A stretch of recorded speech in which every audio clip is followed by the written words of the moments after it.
नंदिया YouTube channel में आपका हार्दिक स्वागत है। आज हम चर्चा करेंगे इस मैथ में सॉलिड ज्योमेट्री के बारे में। ठोस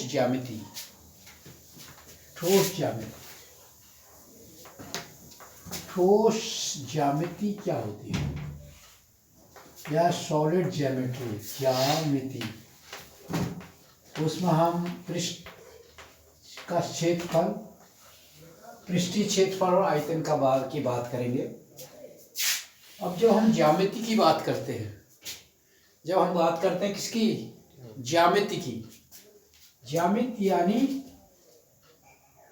ज्योमेट्री, तो हम स्टार्ट करते हैं कहाँ से, पॉइंट, बिंदु। एक बिंदु होता है। बिंदु किसे कहते हैं, ना जिसकी लंबाई है ना किसकी चौड़ाई है, सबसे सूक्ष्म पॉइंट को हम क्या बोलते हैं, बिंदु। बिंदु के बाद हमने बिंदु के बारे में सीखा। जब हमने ज्योमेट्री शुरू की तो बिंदु पथ से बनता है, बिंदु से मिलके बनता है क्या, रेखा। उसको किरण भी बोलते हैं, किरण, रेखाखंड,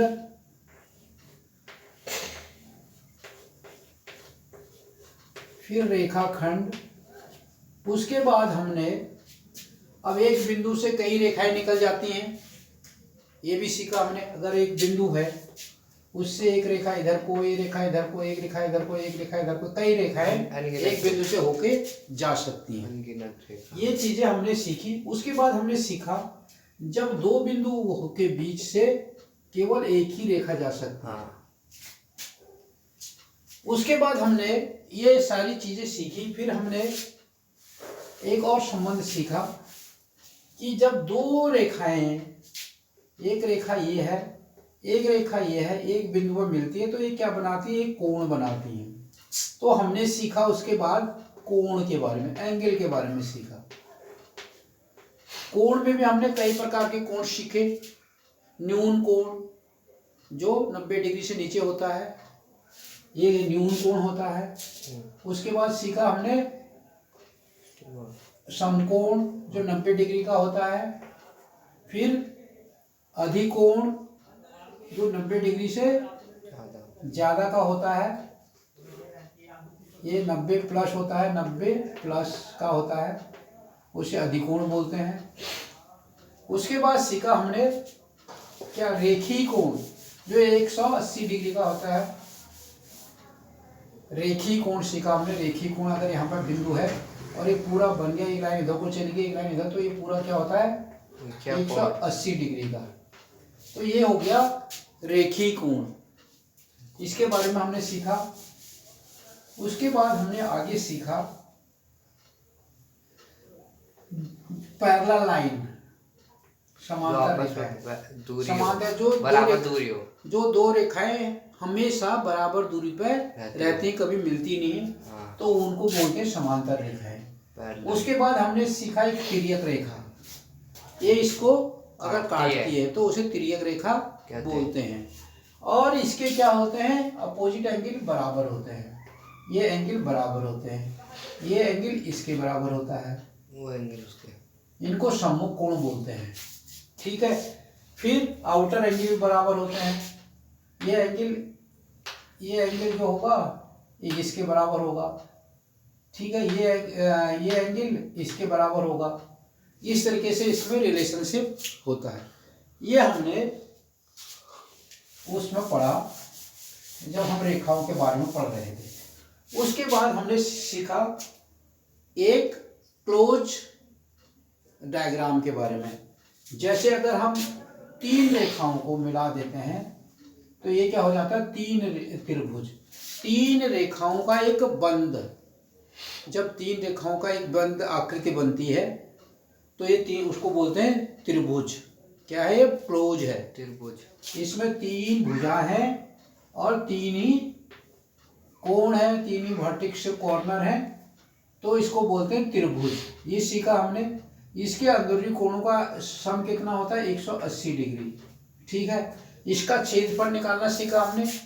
इसका क्षेत्रफल हमने सीखा 1/2, ठीक है। ऊंचाई गुणा आधार। ये सीखा हमने इसका क्षेत्रफल, हाँ। इसका क्षेत्रफल था। इसका परिमाप जो हमने पृष्ठीय क्षेत्रफल जो इसका परिमाप है, इसमें इसका पृष्ठ होता नहीं है तो इसका परिमाप होता है। परिमाप मतलब जो इसके बाहर बाहर की ये दूरी है। तो ये तीनों भुजाओं का योग के बराबर होता है। तीनों भुजाओं का योग, तीनों भुजाओं का योग। तो ये बंद जब हमको कोई आकृति मिलती है तो हमने ये सीखा त्रिभुज में। इसके बाद हमने हेरोन फॉर्मूला देखा। क्या था उसमें? Under root S into S minus A into S minus B into S minus C. S क्या फॉर्मूला है? हेरोन फॉर्मूला इसमें होगा। हेरोन फॉर्मूला इससे ठीक पहले वाले चैप्टर में। तो वो सीखा हमने। उसके बाद हमने सीखा, हमने आयत के बारे में सीखा। आयत का क्षेत्रफल कैसे निकालते हैं? इसके चारों कोण समकोण होते हैं, आमने सामने की भुजाएं बराबर होती हैं। इसका क्षेत्रफल होता है लंबाई गुणा चौड़ाई। क्षेत्रफल होता है लंबाई गुणा चौड़ाई। और ये एक बंद आकृति है तो इसका अगर छेद वो है परिमाप, इसका जब हम निकालते हैं इसमें तो परिमाप होते तो है क्षेत्रफल। क्षेत्रफल अगर हम परिमाप निकालते हैं, परिमाप होता है इसकी ये और ये बराबर होती है तो इसको 2 गुणा, अगर हमने इसको लंबाई मान लिया जाए l और ये आमने सामने को चौड़ाई मान लिया जाए b वृत्त, तो 2 गुणा l प्लस b इसका परिमाप होता है। ठीक है, चलो अभी रहने बाद में देखेंगे। तो ये था हमारा आयत का। आयत के बाद हमने सीखा वर्ग का। वर्ग में क्या होता है? चारों भुजाएं बराबर होती हैं बस। बाकी ये एंगल ये बराबर ये होते हैं 90 डिग्री और ये आपस में बराबर होते हैं। तो इसका क्षेत्रफल क्या होता है? वर्ग का क्षेत्रफल। जब हम वर्ग के क्षेत्रफल की बात करते हैं तो वर्ग का क्षेत्रफल होता है लंबाई गुणा चौड़ाई। तो लंबाई और चौड़ाई बराबर होती है तो अगर लंबाई l है तो l स्क्वायर हो जाता है। और इसका परिमाप होता है, चारों भुजाएं बराबर हैं, 4l, तो ये वर्ग का होता है। ऐसे ही फिर हमने सीखा था अलग अलग टाइप के चतुर्भुजों के बारे में। ठीक है, समांतर चतुर्भुज, समलंब चतुर्भुज, इस सारी चीज़ों के बारे में हमने सीखा था मैथ में। अब यहाँ सीखेंगे हम, अगर यहाँ उसमें हमने क्षेत्रफल निकालना, परिमाप निकालना, ये चीज़ें सीखी थी, विकर्ण निकालना, ये सारी चीज़ें सीखी थी। अब आ रही है ठोस ज्यामिति में हम क्या सीखते हैं कि चीज़ें ठोस होती हैं। अभी हम केवल एक तल के बारे में सीख रहे थे। उसका तल त्रिभुजाकार है, उसका तल आयताकार है, उसका तल वर्गाकार है, या फिर समलंब चतुर्भुज है, या समांतर चतुर्भुज है, समांतर चतुर्भुज है, क्या क्या है उसके हिसाब से हमने सारा सीखा। अब सीखेंगे हम, अगर कोई सॉलिड जैसे डब्बा है, जैसे ये है, ये सॉलिड है, ठीक है, और ऐसे ही हमारे जैसे बर्तन है, मकान है, अब ऐसी आकृतियों के बारे में आप सीखेंगे। तो अब वो बनते कैसे हैं, जैसे हमने सीखा इसके बारे में, हमने वो देखा, ये हमने सीखा था आयत के बारे में। अब आयत से क्या बनता है, अब इस तरह की आकृतियां हमको मिलती हैं।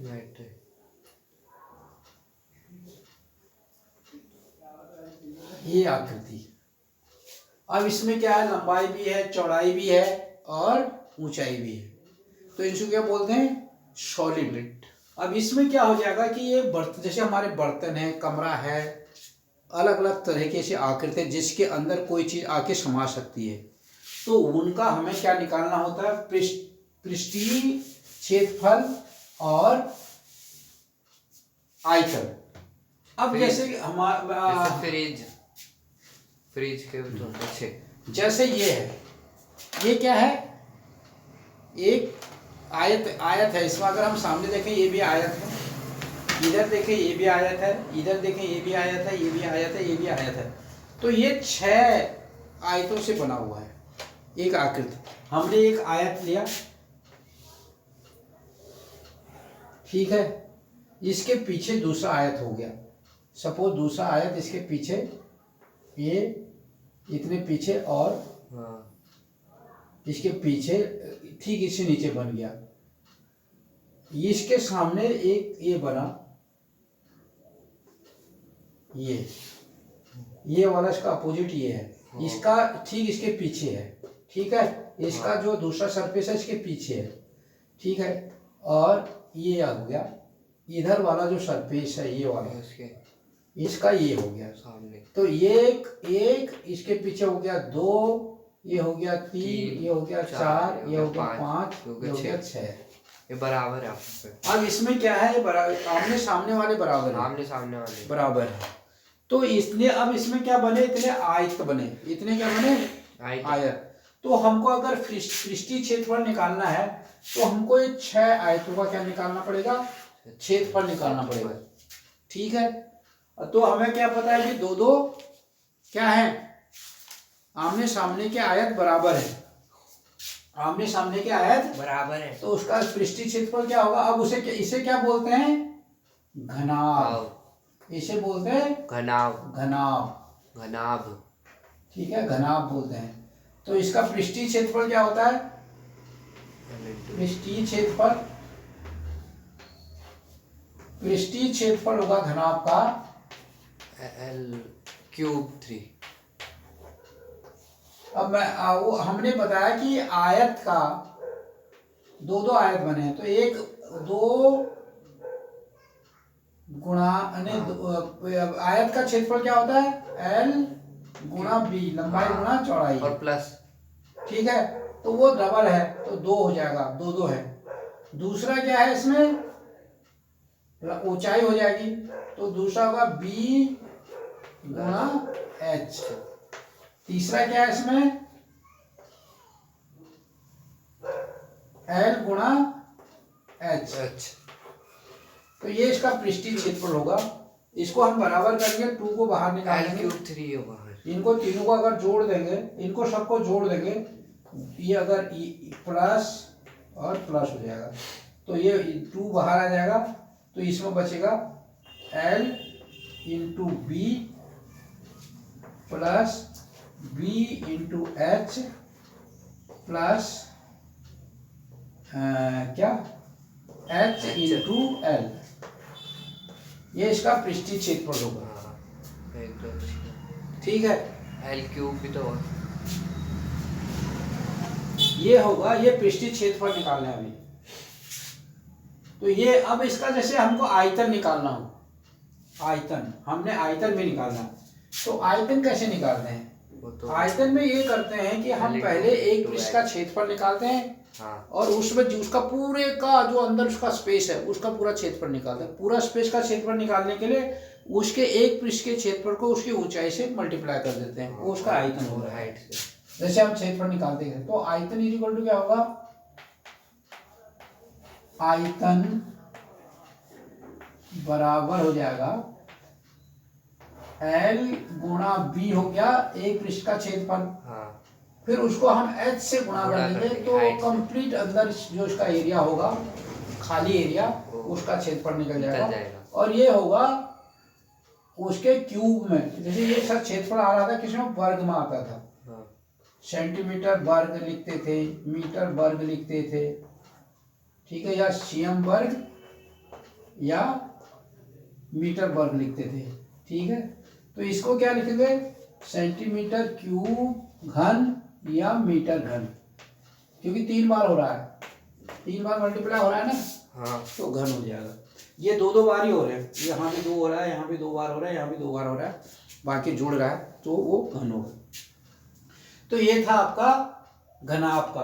अगर घनाभ की जगह में घन है, घन का मतलब क्या होता है, उसकी लंबाई चौड़ाई और ऊंचाई बराबर ही होती है, तो क्या हो जाएगा, L B और H बराबर हो जाएंगे, तो क्या हो जाएगा, 2 गुणा ये हो जाएगा एल स्क्वायर, ये भी एल स्क्वायर, ये भी एल स्क्वायर, तो क्या हो जाएगा 3 एल स्क्वायर हाँ या बराबर हो जाएगा 6, 2 3 जा 6 एल स्क्वायर।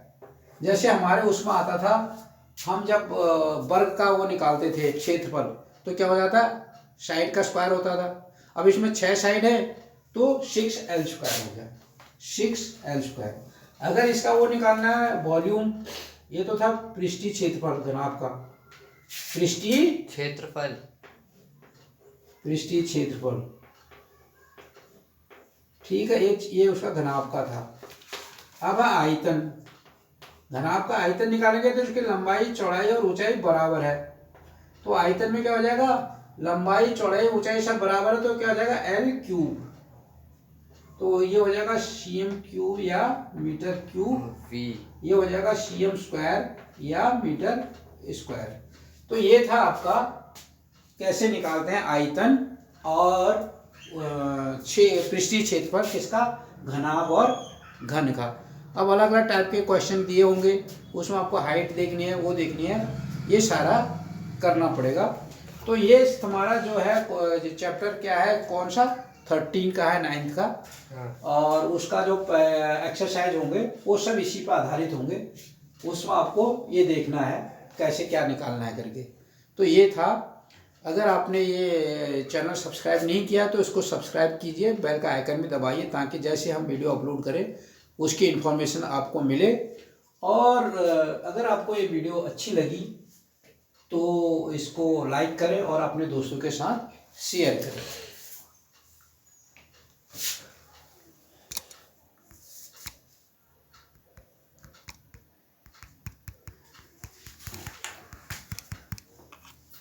इसको दबाना है।